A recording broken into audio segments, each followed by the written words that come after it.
I am billionaire real estate tycoon, Kevin Cameron. In my recent years, I've turned to philanthropy, figured I'd give back to the world, and when Lucy told me about her project trying to destroy reading, I was on board. Because I didn't get to where I am from reading books. Today I'm going to explain the worthlessness of Ann Patchett's State of Wonder, New York Times bestseller. This book is about a scientist and doctor who works for a major pharmaceutical company developing drugs that are sold in every pharmacy in America. They're traveling all the way to Brazil in this story to develop all kinds of different drugs in the jungle. First off, I have all kinds of drugs all over this house. Whoa, here's a pill. I don't even know what it's for. Am I gonna snort it or eat it? I don't know. Figure that out later. And anyway, I didn't have to go 10 million miles away to the jungle to get drugs. They're on the corner of Willow and Collie, all right?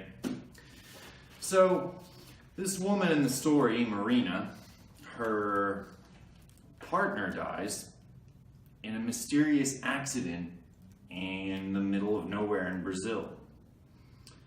Her lab partner was working on a fertility drug that would allow women to healthily have babies way into their 50s. First off, wow, thanks a lot, Anne. Just what we need. Overpopulated planet? Well, anyway, it's a worthless endeavor. She goes all the way to the smelly jungle to investigate the death of her partner, only to be attacked by a giant anaconda. There was a scene that got an award for its amazing prose. Okay, I can put in the movie Anaconda and see an anaconda. You don't have to read this pointless book. It's terrible. This book is a complete waste of time, and so is reading in general. This is garbage. Let me show you something. See this view? This is my penthouse suite, all right? How did I get the nicest apartment in the building? Because I bought the fucking building, okay? And I'll tell you, you do not get to where I am from reading. So, should you read this book? No. Should you read it all? No. Terrible ideas. So, Anne, I know you're really excited that you can have another baby, but because of all the drugs I'm on, I can't even think about that. Sounds disgusting. I give this book a big no. And go out and get yourself one of these. It's a PlayStation 4. It's the cure to all the damage books have been doing to you for years.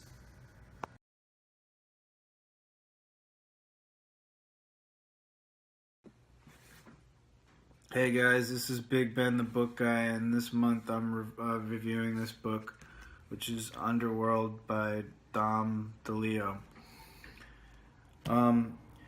I made a New Year's resolution I was going to get one of these videos out every month, and so I guess I have to do this book because I've been reading it, but I wish I didn't have to because I don't want to promote this book in any way, and I don't even really want to touch it because I'm convinced that it's an object of truly potent evil. If I had my way, I would see to it that this book was stripped from the shelves of every bookstore in the continental U.S. at least. Other countries can do whatever the hell they want.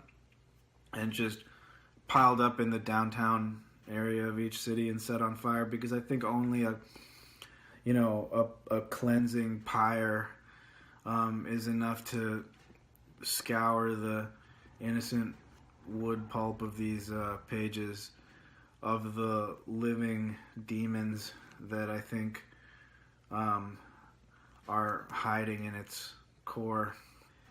You know, I mean, as soon as I touched it, I got a weird wobbly feeling. You know, I've got a really finely calibrated intuition about these things, my training and my years of work as a hunter of dark sorcerers.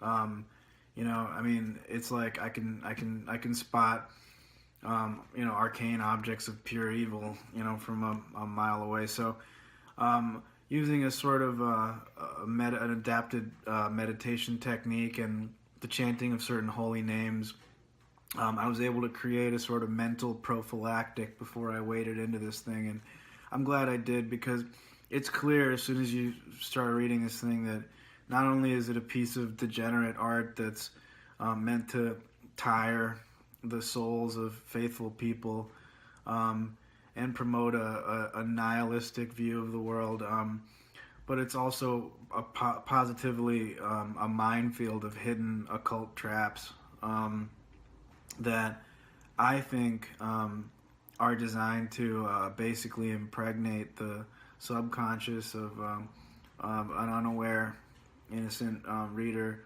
with truly sinister things. And I wouldn't be surprised, if a careless person, after having read this entire thing, became a full-blown Manchurian Candidate or White Walker. Luckily, like I said, this isn't my first rodeo. I've had extensive training, and I was able to protect myself. Even still, though, if you can get through more than 50 pages of this without throwing up, I think there's something seriously wrong with you. So I didn't end up finishing this book. So we've already gone over a lot of the problems with books, a lot of the problems of, taking too long to get to the point, taking too long to actually teach you anything about anything. So really all I really want to do here is a little compare and contrast between what a good literary device is and what a bad literary device is. And so we're going to start off with Black Beauty by Anna Sewell. This is just a book, just a regular book. It's just got words, pages, etc. It's a story of a horse. It's a story about animal cruelty. It's a story about a horse's life told in the first person by a horse, which, that's not really believable, first of all. Horses don't talk. Horses aren't going to know that much about people. I don't think they really even care that much. I've met several horses in my life, and they were all pretty stupid. So I don't know how much I really believe about this. Horses are treated badly, and there's plenty of ways to find that out, but I don't need to read 7,000 pages about a horse's day. You know what I mean? I don't want to read a horse's journal. I don't have time for that. I don't know why so many people like this book, but it's trash.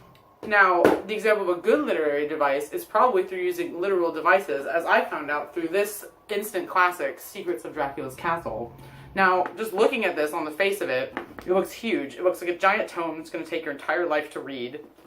You want to know how to survive Dracula's Castle. You want to know how to survive a vampire encounter, and you don't have time. You're probably not going to have time to sit and read, years and years of lore. So someone decided to go ahead and create this.